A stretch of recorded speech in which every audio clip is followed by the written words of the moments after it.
really want to make clear that I am nobody's boss. I mean, you run classes any way you want.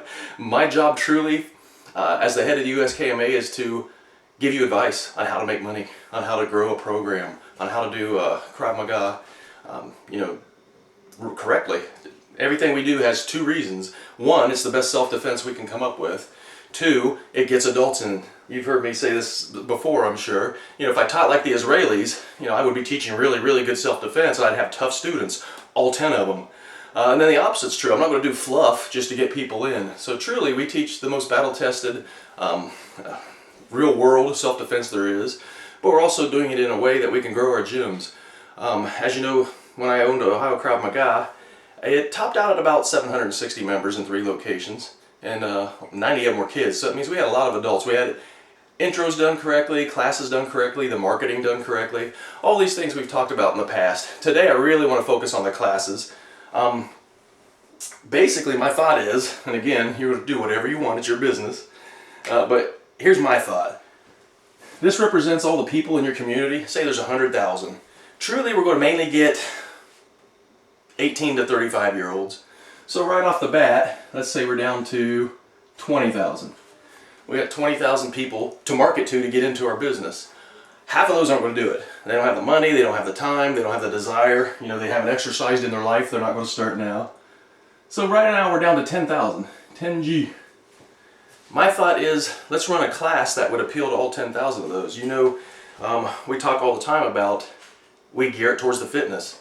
You ask that 10,000 we have left, who wants to learn to punch and kick correctly? Maybe a couple hundred raise their hand. If we ask that 10,000 left, who wants to lose 10 pounds? 9,500 are raising their hands. So that's what we're going after. We want to get them in there. The people that were going to go join Gold's Gym and LA Fitness, that were going to go walk on a treadmill, we want them to come and see our intro, see our class, and win them over. Hey, I want to do that. That's fitness, and I'm learning something to protect my family with. And it's fun. Okay, so the way, again, just to get that template back in our heads, we have a system. Every class is taught the same, whether it's mainly intro people, it's mainly veterans, it's level 5, it's level 1, there's 2 people there, there's 30 people there. Teach it all the same. Get up front, talk loud, run the template.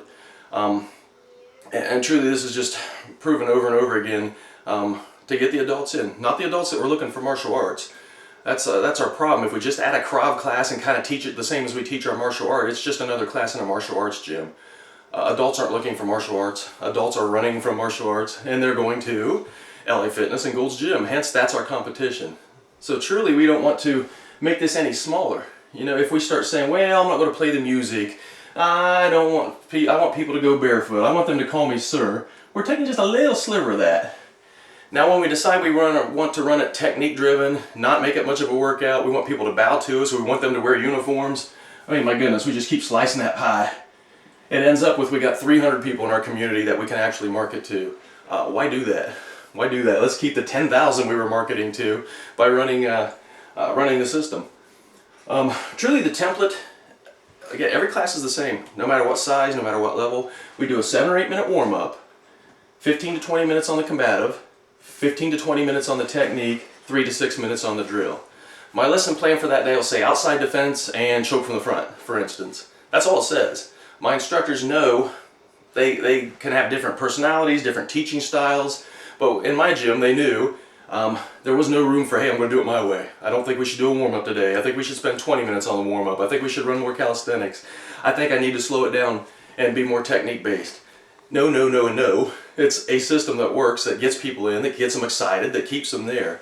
The warm-up, 7 or 8 minutes, is a template for that. There's no stretching, static, there's no everyone counting together. I don't want it to look like a martial art. There's no straight lines. Truly, it's movement, upper body, movement, lower body, movement, core, movement. Okay, and I don't like to waste any time. I've got 45 to 55 minutes to make people as safe as I can. So truly, I'm not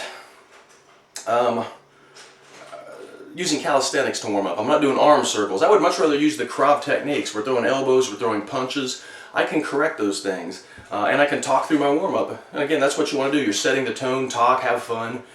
Silence is boring, so talk during that warm-up. It's always movement, moving. If we're jogging, our hands are up. If we're squatting, our hands are up and our chins are down. Things that I want them to get in into their brain anyhow. I'm not going to waste the warm-up time. You know, for instance, I hate when I see people moving in a circle and they're bringing their feet together and apart and together and apart. I'm about to yell at that in class. Your feet never come together. You'll get knocked on your butt if you get hit at that time. So truly treat your warm-ups like part of the class. Corrections, when we're shadow fighting, we go forward. I want 10, 12 things at a time. Chin down, hands up. It's constantly working that self-defense. And a warm-up for level 1 is different than a warm-up for the higher levels. The higher levels, you can wear them out. Burpees, bear crawls, not level 1. Warm them up. I've got intros there. You know, my middle-aged women that are trying an intro, they don't want to do burpees and bear crawls. Are we watering it down? Well, we got to start somewhere. We got to get these people interested, get them in shape to do all that harder stuff. By the time we're in level 2, oh my goodness, go crazy with them. 15 to 20 minutes on the combative. Okay, this is the workout part. Your demo should be smacking the pads. You know, I may throw punches, elbow grab, knee, throw them on the ground on my demo. They don't know what they're going to learn, but man, that was cool. So we want to go berserk with the demo. Talk about real quick about the teaching points. Okay, today we're punching. We turn our hip. We use our body. We bring it back to our face. Get mitts on their hands and get them working. We know if it's an outside defense, I like doing things with movement right off the bat. Don't ever have them just standing there holding a target.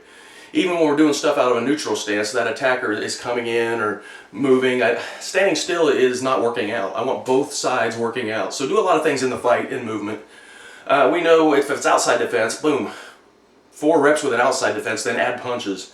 Then add a bunch of punches. Add punches, elbows. By the time you added to that, it should be an outside defense followed by 5 punches, an elbow, grab, knee, throw them on the ground. We spend most of our time there.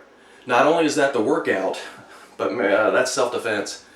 Okay? If we're just teaching the technique outside defense, somebody throws something at me, tries to stick me with a knife, under stress, that's going to come out of me. I'm going to throw one, and that's a sin to teach that way.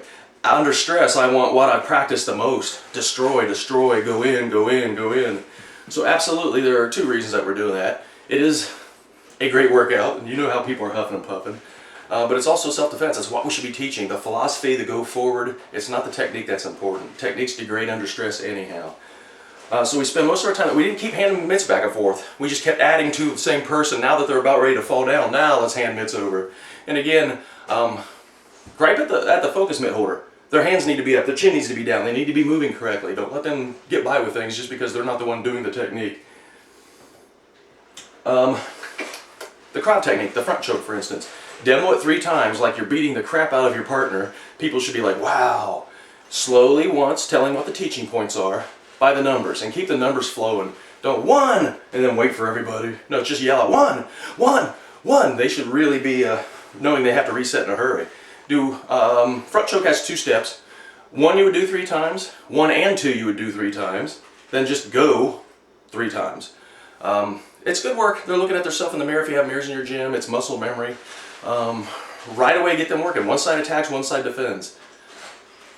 When you stop them to correct something, to teach, and it's the same way with combatives, 3-second bursts. Time! When you knee there, they're blocking there now. Move it around, go to the face, go to the groin, go. I don't want pulse rates coming down. If ever in class people are standing there looking at you, there should be alarm bells going off. I need to get them moving.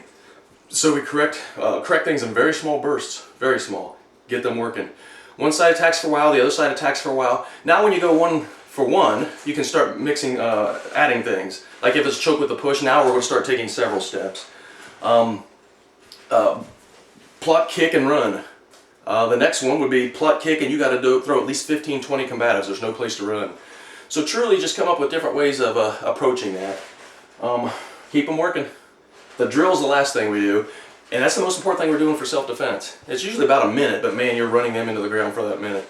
At the affiliate training weekend, I'm actually going to have a seminar on how to come up with drills, but it'll be basically using whatever you did in class. If I use punching in class, it's going to be punching in the drill. Hammer fist in class, hammer fist in the drill. But just keep people going, wear them out.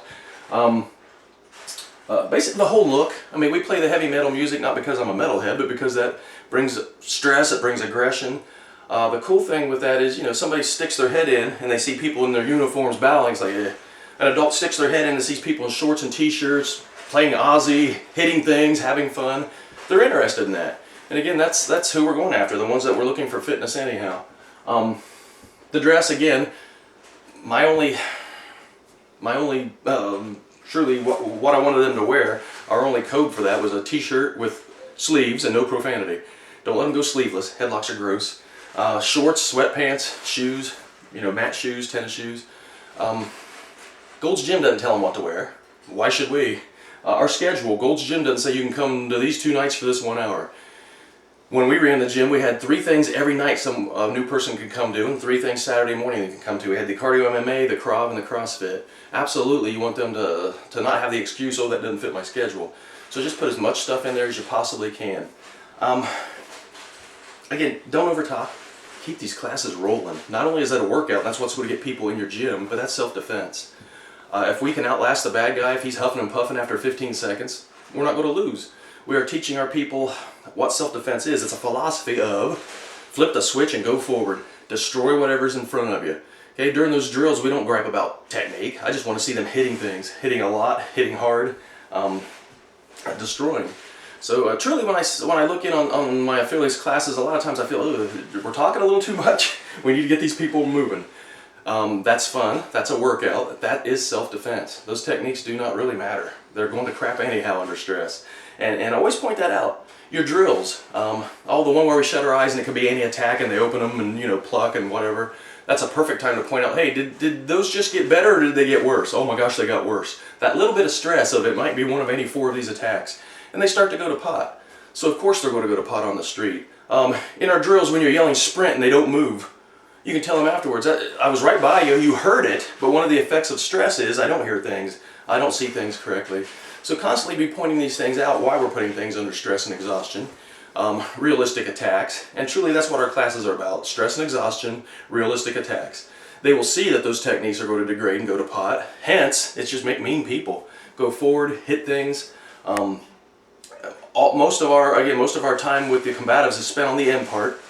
The 10 different things that we're hitting with. We're hitting our hardest. That's always a rule in class. Once you have the form down, don't hit anything but your hardest. The choke techniques in level 1, the bear hugs in level 2. You just keep those hopping. People tend to want to slow down and get technical with those. The slowest part of our class, but it's still not a slow part of our class. We're going to keep it roaring. Any questions, or if you ever want to film a class of yours and shoot, email it to me for a critique, I certainly will. It's truly an easy system. When I had 3 gyms, I knew classes were being taught exactly the same at all 3 of them. People are there for the workout and to learn self-defense. And truly, your people that knew what Krav was, they're looking for self-defense. They're coming to you anyhow. We are after the ones that we're going to go walk on a treadmill. So just run them full bore. That's my advice. Again, hit me up with any questions, and I hope to see you all at the Affiliate Training Weekend.